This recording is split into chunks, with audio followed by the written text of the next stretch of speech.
I say to the Americans, have you seen these seals before? They say, no.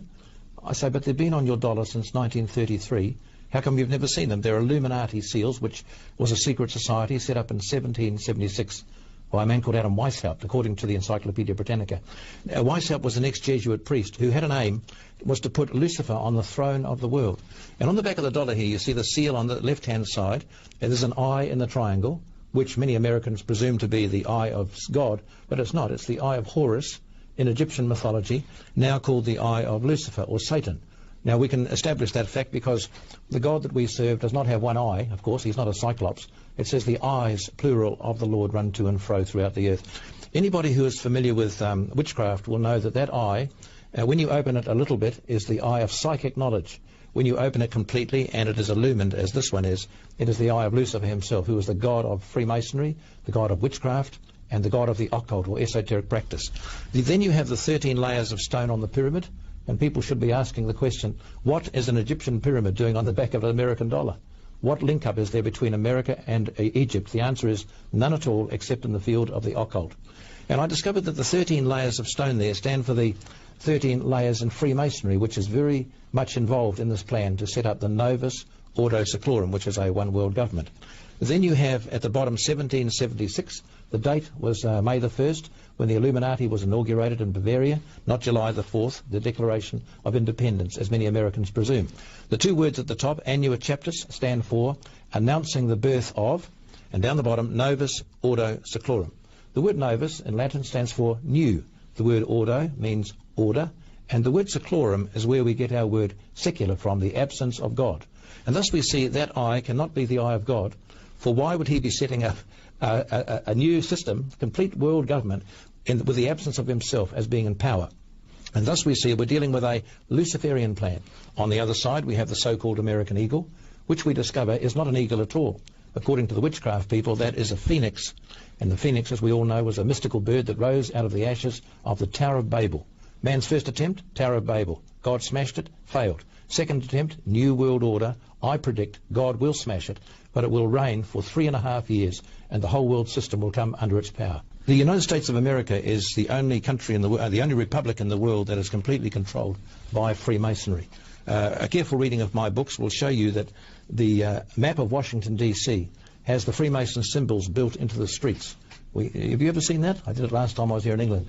And anybody who would like to argue the toss about that should go to the library and get a picture of Washington, D.C., a map, and check out. You'll see the compass built into the streets. One end of the compass finishes at the Jefferson Memorial. The other end finishes at the White House. They will see the square intersecting it further up on the map of Washington, and then they will see the satanic pentagram built into the streets of Washington, D.C. also. And if you look at it carefully, you'll see the two horns go uppermost, the two ears outwards, and the beard of the goat, which fits into the pentagram, the five-pointed star. Anybody into witchcraft knows this. The beard stops right at the White House again. So the presidency of America is affected by witchcraft from two different directions, the point of the end of the compass and also the point of the beard of the goat. There is a power group at the top, obviously, who are running the whole thing, pulling the strings. And I have discovered, for example, that Mr. Tony Blair is not running this country. I learned that he is controlled by a group called the City. Right in the middle of London you have a group here which control the politics of this country. And if the Queen, for example, wishes to go in there, she must receive permission from the Lord Mayor, who will then give her permission to go into the city. It's like an entity on its own. They go along with a group called the Adam Smith Institute. They work with another group called the Mont Pelerin Society. They send the message out on restructuring the whole world system ready for this world government to the politicians of the day. Tony Blair, Helen Clark in New Zealand, Mr. Howard in Australia.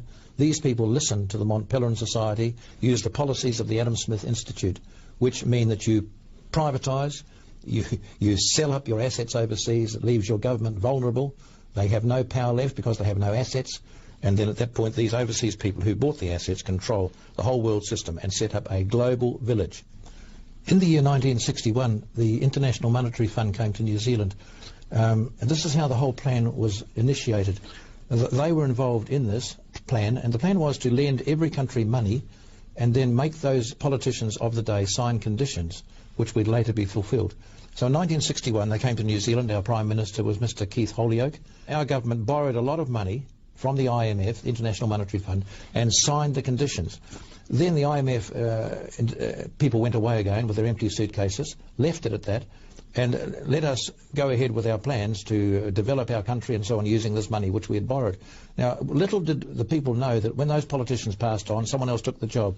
The next group of politicians to come in were left with the terrible job of fulfilling the conditions. It happened about 22 years later, I think it was, in 1987, that's the year. We had 5 politicians in New Zealand worked in with the Mont Pelerin Society to bring about these conditions in the country. Now, let me read a scripture, Proverbs 22:7. The rich ruleth over the poor, and the borrower is servant to the lender. That's a powerful verse. In other words, we became the lender, the borrower, the IMF was the lender, and we had to do what they told us to do. We've heard these words come up day by day. Restructuring was the first word. Didn't know what it meant, but we learnt later it meant sacking thousands of government workers. The next word was corporatisation. Turn your government departments into corporations. Next word to come up was privatisation. It means privatise those corporations. Get big business involved in ex-government department. Selling off. Selling off. Next word was shares at 49% overseas, keeping 51% majority shareholding in the country. We felt secure. I was in Sri Lanka last year. They told me that was called peopleisation. Every country's got their own little catchwords, you see. Peopleisation makes the local people feel secure in that they have 51%. Very cleverly, a little stock market crash in New York, which lasts for 24 hours, frightens the peopleisation people. They sell their shares to the other guys, and the other guy's shareholding goes up to over 51%. At that point, what was owned by your country, paid for with your father's tax money, your grandfather's tax money, now goes into overseas hands, never to return again. So the key word, when you see privatisation, you add another word to it, and the word is goodbye, and the other word is forever. You will never see it again. Then they bring investors in, of course, because you've lost your assets and you've paid off the IMF with the money you've made. You've got nothing left, no assets and no money. Investors come in and buy up the rest of your country. This is globalisation, to set up a global village.